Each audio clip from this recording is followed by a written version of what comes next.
यहाँ पर कोशिका की जो कंप्लीट थ्योरी होती है वो देखने वाले हैं, क्योंकि ग्रुप डी का एग्ज़ाम हमारे पास में बहुत ही ज़्यादा पास में आ गया है और उस एग्ज़ाम में हमारे पास में इसका 40 नंबर आने वाला है ना। तो आपके पास में एक एक चैप्टर करके इस तरीके से आते रहेंगे और आप इनसे कम्प्लीटली सीख सकते हो। हमने इस तरीके से प्लानिंग किया है कि एक वीडियो में आपको थ्योरी देंगे और दूसरे वीडियो में हमारे पास में MCQ क्वेश्चन आपको मिलने वाले हैं। तो चलिए बिना टाइम वेस्ट करते हुए हम यहाँ पर स्टार्ट करते हैं अपने इस लेक्चर को, है ना।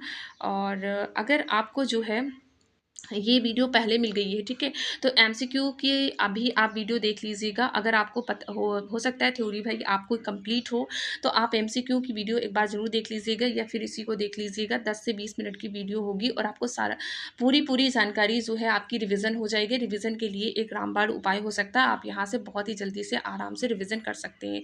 तो बाकी दोस्तों हम आगे बढ़ते हैं इसमें, है ना। चलिए देखते हैं यहाँ पर क्या हो जाएगा। कोशिका का सामान्य परिचय भाई, कोशिका क्या होती है, तो कोशिका सजीव में होती है, ठीक है। ये क्या है, संरचनात्मक और कार्यात्मक इकाई होती है। इसकी एक पर्टिकुलर संरचना होती है और ये कार्यात्मक मतलब ये अपने इसके अंदर जो फंक्शन पाए जाते हैं वो अलग अलग काम भी अपने करते हैं, ठीक है। तो इसमें क्या होता है, साइटोलॉजी क्या होता है, कोशिका का जो अध्ययन होता है उसको क्या कहा जाता है, साइटोलॉजी कहा जाता है। रट लीजिएगा, ये क्वेश्चन आपसे पूछा जाता है। खोज किसने की थी, तो रॉबर्ट हुक ने हमारे पास में कोशिका की खोज की थी। ओके, मृत कोशिका की भैया, तो इसमें पूछा जाएगा मृत कोशिका की खोज किसने की थी, वो खोज की थी हमारे पास में रॉबर्ट हुक ने। लेकिन अगर आपसे पूछा जाता है कि हमारे पास में जीवित कोशिका की खोज किसने की थी, तो एंटोनी वॉन लुइनहॉक ने इसकी खोज की थी, है ना। तो सन भी पूछा जाता है, ये भी ध्यान रखना, 1665 हो जाएगा और ये 1674 हो जाएगा, है ना। जस्ट हमारे पास में 9 साल के बाद में इसकी खोज हो जाएगी। तो पहले मृत कोशिका की खोज हुई, किसने किया था, तो मृत कोशिका की हमारे पास में खोज हुई रॉबर्ट हुक ने किया और जीवित कोशिका की खोज हमारे पास में वॉन लुइनहॉक ने किया था 1774 ईस्वी में, 9 साल के बाद में। बाकी आगे बढ़ते हैं, चलिए यहाँ पर क्या हो जाएगा, कोशिका सिद्धांत। कोशिका सिद्धांत की अगर हम बात करें कि भाई कोशिका सिद्धांत किसने किया था, सेल थ्योरी, तो इसको भी याद रखेंगे। स्लाइडेन और श्वान ने इस कोशिका सिद्धांत को दिया था 1838 ईस्वी में। ओके, सभी सजीव कोशिकाओं से बने होते हैं। इन्होंने क्या बताया कि सभी सजीव जो होते हैं वो कोशिकाओं से बने होते हैं। सभी सजीवों में कोशिका हमारे पास में पाई जाती है। अपवाद है एक, क्या अपवाद है, वायरस हो जाएगा। तो आपसे यहाँ पर ये पूछा जा सकता है कि बताइए सभी लोग कोशिका से बने होते हैं, किसने बताया था, तो स्लाइडेन और स्वान ने बताया था। लेकिन एक ऐसा जीव होता है जो जीवित तो होता है बट उसमें कोशिका नहीं होती है, वो वायरस होता है। ओके, याद रहेगा। तो चलिए ठीक है, आगे बढ़ते हैं। आगे हमारे पास में क्या हो जाएगा, आगे यहाँ पर दे रखी भाई, ये भी बहुत इंपॉर्टेंट है। सबसे छोटी कोशिका किसमें पाई जाती है, तो माइकोप्लाज्मा में पाई जाती है। माइकोप्लाज्मा में क्या होती है, सबसे छोटी कोशिका पाई जाती है। तो सबसे बड़ी कोशिका कहाँ पाई जाती है, शुतुरमुर्ग का अंडा सबसे बड़ा होता है। लेकिन मानव शरीर की बात करते हैं, सबसे लंबी कोशिका कहाँ पाई जाती है, न्यूरॉन तंत्र का तंत्र हो जाएगा। अच्छा, यहाँ पर मानव शरीर की अगर हम बात करें कि सबसे मनुष्य में, है ना, मानव में ही अगर हम बात करते हैं मानव में, तो मानव में भी होगी कोई छोटी बड़ी, है ना। तो सबसे छोटी कोशिका किसमें होती है और सबसे बड़ी कोशिका कौन सी होती है, चलिए बता दीजिए। तो सबसे बड़ी कोशिका कौन सी हो जाएगी, इसमें अंडाणु हो जाएगी, है ना। तो अंडाणु हो जाएंगे और जो हमारे पास में छोटी हो जाएगी वो कौन से हो जाएंगे, शुक्राणु की कोशिका सबसे छोटी हो जाएगी। ओके, ये चीज़ मैंने यहाँ पे कवर नहीं की, आपको बता दिया। तो ये चीज़ ध्यान रखिएगा, अगर मानव में हमारे पास में सबसे छोटी कोशिका पूछी जाती है तो शुक्राणु, सबसे बड़ी कोशिका पूछी जाती है तो अंडाणु, और बाकी हमारे पास में मानव शरीर की सबसे लंबी कोशिका कौन सी, न्यूरॉन। और अगर आपके ओवरऑल पूछा जाए कि सबसे छोटी कोशिका कौन सी हो जाएगी, तो माइक्रोप्लाज्मा, और सबसे बड़ी कोशिका ओवरऑल पूछा जाए तो शुतुरमुर्ग का अंडा। ओके, याद रहेगा, ये क्वेश्चन आपसे मिलेंगे और काफ़ी ज़्यादा भ्रम वाले क्वेश्चन हैं, आप इनको चाहो तो नोट डाउन भी कर सकते हो। ओके, आगे बढ़ते हैं। कोशिका के प्रकार क्या हो जाएंगे भाई, कोशिका 2 प्रकार की होती हैं, आपने भी पढ़ा है। कौन कौन सी हो जाएगी, एक तो प्रोकैरियोटिक कोशिका हो जाएगी, दूसरा यूकैरियोटिक कोशिका हो जाएगी। प्रो का मतलब हो जाएगा पहले, जो कोशिकाएं हमारे पास में पहले बनी हुई थी जब हमारे पास में अर्थ की स्टार्टिंग बहुत बहुत पुरानी, है ना, तो ये प्रोकैरियोटिक कोशिका हो जाएगी। यूकैरियोटिक यानी कम विकसित जीव हो जाएंगे, पहले ही मतलब बने, कम विकसित हुए थे जीव। अब ये यूकैरियोटिक का मतलब हो जाएंगे ये वाले विकसित हो चुके हैं। तो आपको कैसे याद रखना है, प्रो मतलब पहले ही बने हैं तो इसका मतलब इसके अंदर काफ़ी सारी चीज़ों की कमी रह गई, है ना। पहले ही बनी है तो इसके अंदर क्या रहेगी, काफ़ी सारी चीज़ों की कमी रहेगी। तो किस किस चीज़ की हमारे पास में कमी रहती है, यहाँ पर हमको ये चीज़ बतानी पड़ती है। तो कमी किस किस चीज़ की रहेगी, तो आपने क्या देखा है, स्पष्ट न्यूक्लियस और झिल्ली से घिरे अंगक नहीं होते हैं इसमें, है ना। जैसे जीवाणु नीले हरे शैवाल होते हैं उसमें प्रोकैरियोटिक कोशिका पाई जाती है। बाकी यूकैरियोटिक कोशिका में क्या होते हैं, पूर्ण विकसित होते हैं, केंद्रक होती है, झिल्ली युक्त अंग पाए जाते हैं जैसे जंतु और पौधे और कवक इसमें हमारे हमारे पास में शामिल होते हैं।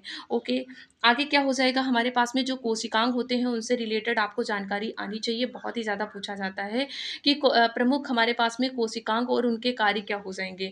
जैसे आपके पास में कोशिका भित्ति क्या होती है, तो कोशिका भित्ति यह केवल पादप कोशिकाओं में ही पाई जाती है। कोशिका भित्ति केवल पादप कोशिकाओं में पाई जाती है, सेल्यूलोज की बनी हुई होती है। ओके, यह कोशिका भित्ति को निश्चित आकार और सुरक्षा प्रदान करती है।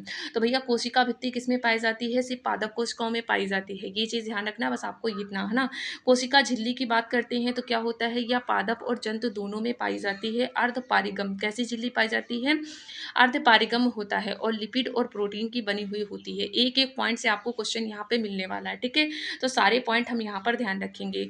आगे देखो क्या लिखा हुआ है कि केंद्रक क्या होता है। केंद्रक हमारे पास में क्या होता है, इसे कोशिका का मस्तिष्क कहा जाता है, यानी कि नियंत्रण करता है। भाई केंद्रक है, सेंटर में है, बीच में है, तो वो नियंत्रण तो करेगा ही।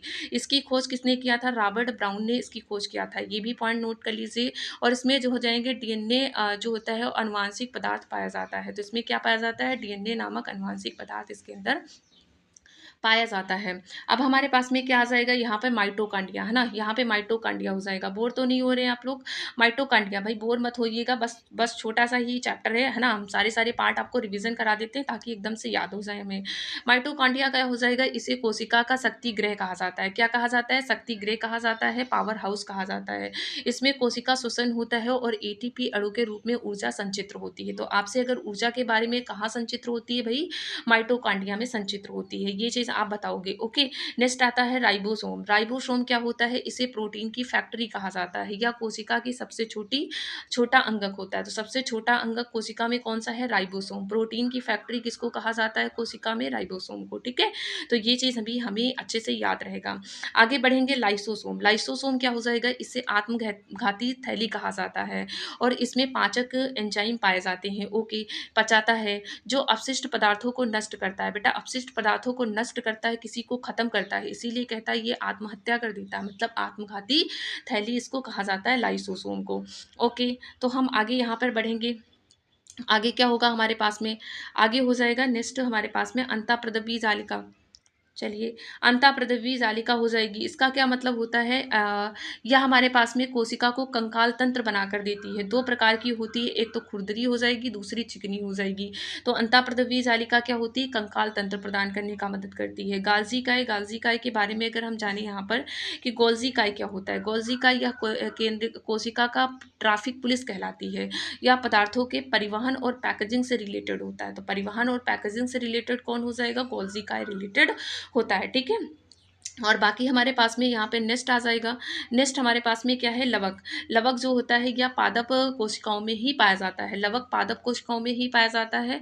और ये क्लोरोप्लास्ट यानी हरित लवक को कोशिका का रसोई घर कहा जाता है। तो पूछा जाएगा कि कोशिका का किचन किसको कहा जाता है, तो वो किसको कहा जाता है, लवक को कहा जाता है। प्लास्टिड भी कभी कभी इंग्लिश में लिखा हुआ आ जाता है, तो आप इस चीज़ को भी ध्यान रखेंगे। कोशिका क्योंकि यह प्रकाश संश्लेषण द्वारा भोजन को बनाता है, इस वजह से इसको कहा जाता है। ओके ओके ओके, नेक्स्ट हमारे पास में क्या आता है, नेक्स्ट हमारे पास में हो जाएगा, यहाँ पर थोड़ा सा रुक जाइए।